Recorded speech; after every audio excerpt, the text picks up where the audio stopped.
Bonjour. D'après avoir terminé l'unité de l'information génétique et l'expression du matériel génétique, je vous propose une série de questions QCM pour renforcer votre compréhension de cette unité. La première question, l'information génétique se trouve dans le cytoplasme ou dans la cellule ou dans le noyau? Bien sûr, l'information génétique se trouve dans le noyau. Donc l'information génétique, c'est l'ensemble des instructions qui contrôlent un caractère génétique. Et l'information génétique se trouve dans le noyau. La chromatine, c'est l'ensemble des filaments aléatoires qui se trouvent dans le noyau. C'est l'ensemble des filaments bien structurés qui se trouvent dans le noyau. Ou c'est l'ensemble des filaments bien structurés qui se trouvent dans le cytoplasme. La chromatine, c'est l'ensemble des filaments aléatoires qui se trouvent dans le noyau. Le chromosome, c'est la condensation bien structurée de la chromatine. C'est la condensation des histones ou bien c'est la condensation des histones entourées par le filament d'ADN. Ici, on a deux réponses. Le chromosome, c'est la condensation bien structurée de la chromatine et c'est la condensation des histones entourées par le filament d'ADN. C'est la condensation des histones entourées par le filament d'ADN. Le nucléosome, c'est 8 histones entourées par l'ADN, 6 histones entourées par l'ADN ou bien 4 histones entourées par l'ADN. Donc le nucléosome, c'est 8 histones entourées par le filament d'ADN. L'histone porte l'information génétique. L'histone responsable de la structure du chromosome. L'histone porte l'information génétique et garantit la structure du chromosome. Donc, l'histone responsable seulement de la structure du chromosome. L'histone responsable de la structure du chromosome. Elle ne porte pas l'information génétique. L'ADN est constitué par la succession de l'acide phosphorique et le ribose. L'ADN est constitué par la succession de l'acide phosphorique, le ribose et une base azotée. L'ADN est constitué par la succession de l'acide phosphorique et une base azotée. Donc, l'ADN est constitué par la succession des trois éléments, l'acide phosphorique, le ribose et une base azotée. L'ADN est constitué de 4 bases azotées en complémentarité. Il y a la complémentarité entre l'adéine et thymine, ou bien le guanine et l'adénine, ou bien la cytosine et le thymine.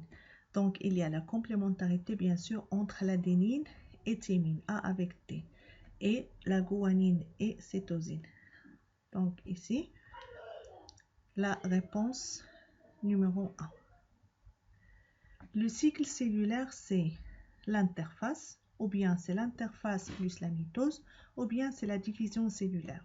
Donc, le cycle cellulaire, c'est l'interface plus la mitose. L'interface, c'est la réplication de l'ADN et la mitose, c'est la division de l'ADN. Au cours de la réplication de l'ADN, le ligase permet la séparation des deux brins d'ADN. L'ADN polymérase permet la séparation des deux brins d'ADN. Ou bien on a la formation de 4 brins d'ADN à partir de 2 brins. Donc ici on a deux réponses.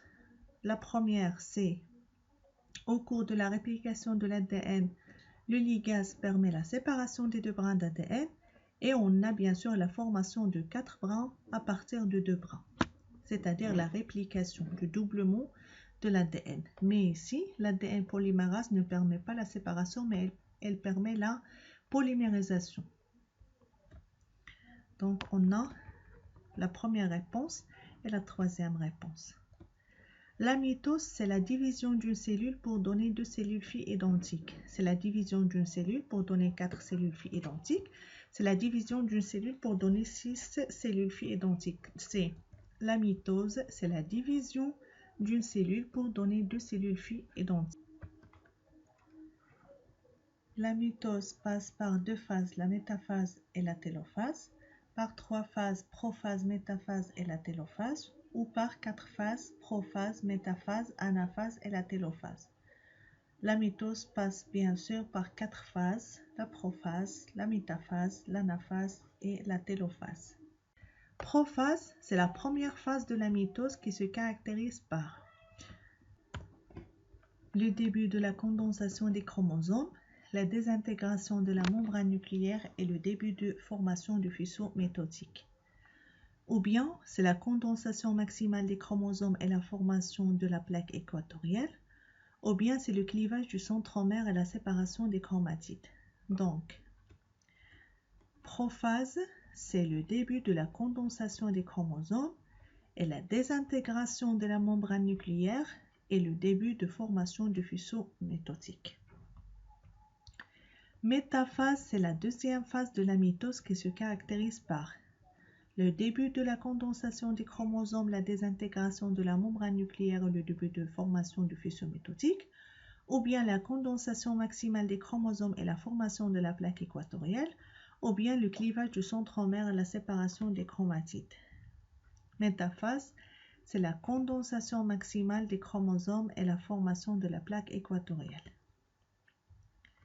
Anaphase, c'est la troisième phase de la mitose qui se caractérise par le début de la condensation des chromosomes, la désintégration de la membrane nucléaire et le début de formation du faisceau métotique, ou bien la condensation maximale des chromosomes et la formation de la plaque équatoriale, ou bien le clivage du centromère et la séparation des chromatides vers l'un des pôles de la cellule. Donc, anaphase, c'est le clivage du centromère et la séparation des chromatides vers l'un des pôles de la cellule. Télophase, c'est la dernière phase de la mitose qui se caractérise par le début de la condensation des chromosomes, la désintégration de la membrane nucléaire et le début de formation du faisceau métotique, ou bien la décondensation des chromosomes, la reformation de la membrane nucléaire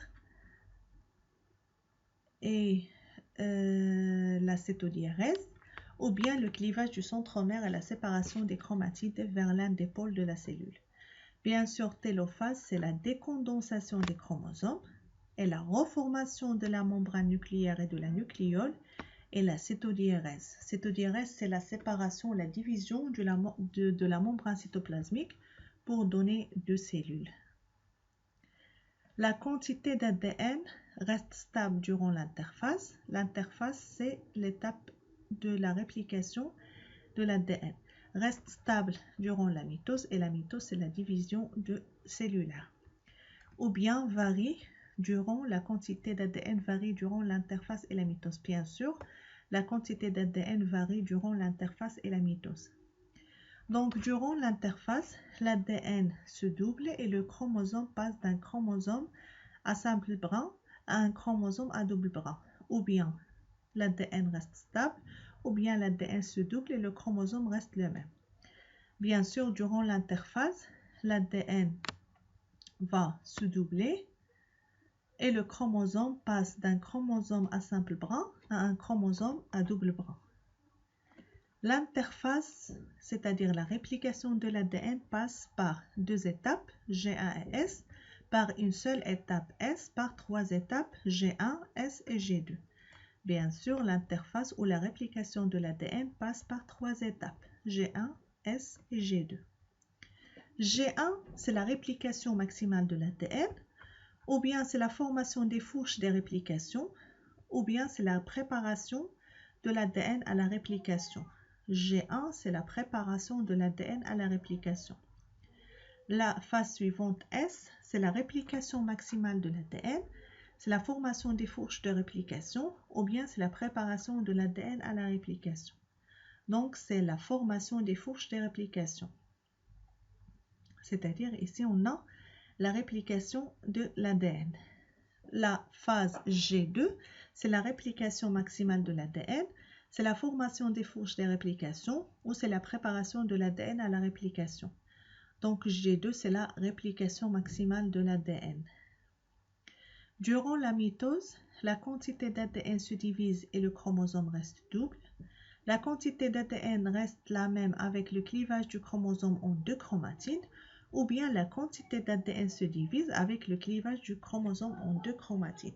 Donc ici, la quantité d'ADN se divise avec le clivage du chromosome en 2 chromatides. Et voilà, on a terminé. On va commencer l'unité 3 et merci pour votre attention.